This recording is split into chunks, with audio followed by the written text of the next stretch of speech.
Assalamualaikum warahmatullahi wabarakatuh, Pak Aris. Waalaikumsalam, Pak Andi. Apa kabarnya, Pak Andi? Alhamdulillah kabar baik. Ini Pak Aris juga gimana kabarnya? Alhamdulillah, sehat selalu. Mudah-mudahan kita selalu sehat ya. Amin, amin, amin. Yang penting itu doa. Baik. Dan semua berkah hari ini. Amin. Hari ini akan saya wawancarai sebagai Bapak sebagai kepala sekolah. Mungkin diperkenalkan dulu Bapak. Baik, terima kasih Pak Andi. Perkenalkan, nama saya Aris Sutrianto. Saya adalah kepala sekolah SMK Negeri 10 Kota Padang Pasir. Ya. Sudah menjabat berapa tahun Pak ini Pak? Jabatan saya selama menjadi kepala sekolah ini kurang lebih 2 tahun. Alhamdulillah. Pastinya sudah banyak pengalaman. Ya, alhamdulillah. Dan kepemimpinan. Oke, alhamdulillah, karena kebetulan kita sebelum diangkat dan dilantik menjadi kepala kelas sudah dibekali dengan metode-metode kepemimpinan secara teori, dan sekarang lah saatnya kita mengimplementasikan apa yang sudah dilaksanakan dan diteorikan sebelumnya. Oh ya, berarti kan sudah dapat teori sebelumnya dan alhamdulillah sudah diimplementasikan selama beberapa tahun menjabat menjadi kepala sekolah. Ya, betul, Nah, betul. hari ini saya akan bertanya ya tentang bagaimana kepemimpinan Bapak dalam mengambil keputusan. Kepemimpinan yang tentunya harus berpihak kepada murid dan juga bertanggung jawab. Nah, sebagai individu kita juga bertanggung jawab terhadap kita, terhadap masyarakat, terhadap sekolah yang Bapak pimpin saat ini, dan juga bertanggung jawab terhadap Tuhan Yang Maha Esa yang lebih utamanya. Ya. Mungkin pertanyaan yang pertama untuk kegiatan Bapak menjadi kepala sekolah ini kan banyak sekali menyelesaikan macam-macam kasus, ya, permasalahan, karena sebagai pemimpin pastinya mendapatkan kasus dari mungkin dari guru, siswa, atau teman sejawat sesama kepala sekolah di lingkup MKKS. Nah, selama ini untuk mengidentifikasi kasus-kasus yang sudah Bapak terima itu apa yang Bapak dilemakan? Baik, terima kasih Pak Andi. Ya. Terkait penanganan kasus yang saya alami selama menjadi kepala sekolah, ya, ada beberapa hal yang ketika saya klasifikasikan, baik itu kasus antar guru, kasus antar siswa, kemudian kasus guru antar guru dengan siswa, kemudian antar lembaga juga, lembaga dengan lingkungan, dengan stakeholder dan lain-lain sebagainya. Kita perlu penanganan khusus. Artinya penanganan khusus itu ya sesuai dengan kebutuhan dan tingkat kasus yang sudah diklasifikasikan tadi, gitu ya. Contohnya kalau kasus antar murid itu pun bermacam-macam. Murid ada yang berkelahi, murid yang terlambat, dan murid yang tidak melaksanakan aturan secara disiplin. Itu kami melaksanakan penanganan secara sesuai dengan yang dialami oleh masing-masing masing-masing kasus tadi, masing-masing permasalahan itu. Oh ya, jadi saya lihat masing-masing permasalahan itu punya dilema masing-masing. Betul, ya. betul. Menurut saya nih, pertanyaan sebelum Bapak menyelesaikan sebuah kasus itu, adakah dilema? Kalau saya tanyakan misalkan dilema etika dan bujukan moral, bagaimana pendapat Bapak tentang dilema etika dan bujukan moral ini? Menurut Ya. Bapak bagaimana? Kalau dilema itu udah pasti ada, Ya. karena biar bagaimanapun kita sebagai insan pendidik, ya, sebagai insan pendidik itu dilema itu sangat ada di dalam diri kita. Ya, ya. Ketika ada siswa bermasalah, kita juga harus berpikir ada bujukan dalam diri kita, harus menyelesaikan itu, dan siswa juga tidak merasa terselimi dengan kondisi kasus yang dia alami itu dan lain sebagainya. Dilema itu kan pasti ada. Tapi kalau memang di Pak Andi punya bentuk klasifikasi, nanti saya bisa coba untuk melakukan pengklasifikasian berdasarkan dilema itu. Oh ya, itu.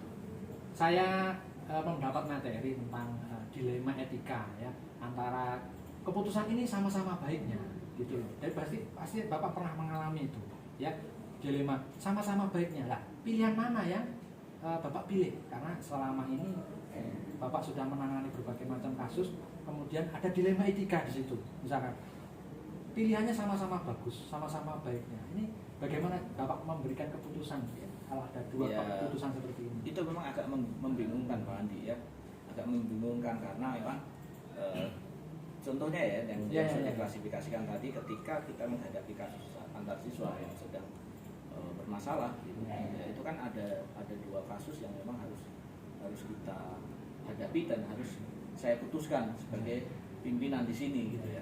Nah, proses pengambilan keputusan itu saya juga harus mempertimbangkan antara kebutuhan siswa tersebut dan hak-hak mereka sebagai seorang siswa tentunya, kemudian hak saya dalam mengambil keputusan dan pembuktiannya seperti apa terhadap kasus mereka itu. Berarti contohnya ketika ada siswa yang berkelahi gitu ya, saya juga harus mengklasifikasikan proses kelahinya seperti apa, kemudian harus saya undang semua yang terlibat di situ, wali kelas, guru, kemudian bidang konselingnya, kemudian kita harus mengklasifikasikan titik permasalahannya apa, sehingga saya mengambil keputusan. Kalau memang itu melanggar dengan status pelanggaran berat, ya mau nggak mau kita harus memberikan keputusan yang berat juga, gitu. Walaupun secara hukum anak-anak atau siswa kita itu tidak boleh dikeluarkan, tapi kita harus memberikan suatu sanksi, bukan sanksi ya, suatu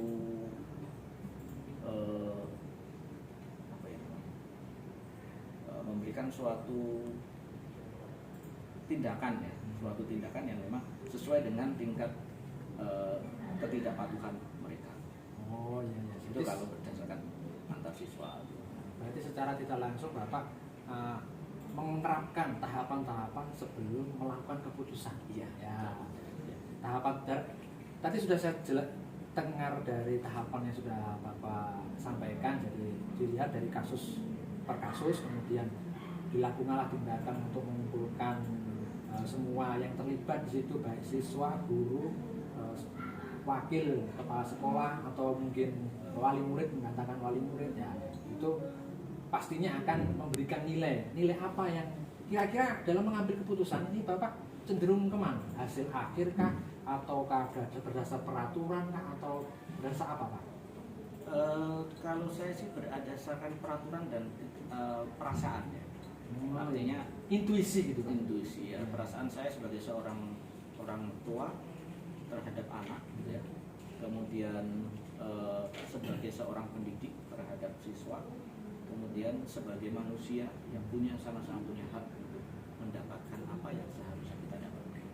Tapi kita juga yang akan kita lawan adalah peraturan itu sendiri. Itu yang menjadi dilema buat kita gitu ya. Di sisi lain kita harus mempertahankan anak ini untuk tetap berada di koridornya. Di sisi lain berdasarkan peraturan kita harus mengikuti standar aturan yang ada. Berarti ini masuk dalam paradigma apa gitu kan? Oh ya, berarti Bapak paradigmanya yaitu individu lawan kelompok. Jadi karena ingin mempertahankan anak ini, tapi juga dalam sekolah juga punya aturan yang seluruhnya harus ditaati oleh seluruh warga sekolah. Nah itu semua adalah bagaimana kita mengambil sebuah tindakan yang dilema antara kepentingan pribadi ya, kelompok dengan individu. Terus kemudian selama Bapak menjadi kepala sekolah ini kan pasti punya banyak tantangan-tantangan.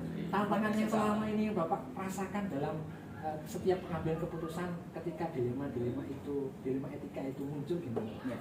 Yang pasti kalau tantangan itu dalam pengambilan keputusan itu ada dua klasifikasi yang saya bacakan. Pertama itu yang saya hadapi adalah orang yang kontra terkait dengan keputusan yang saya ambil dan orang yang mendukung terhadap keputusan yang saya ambil itu.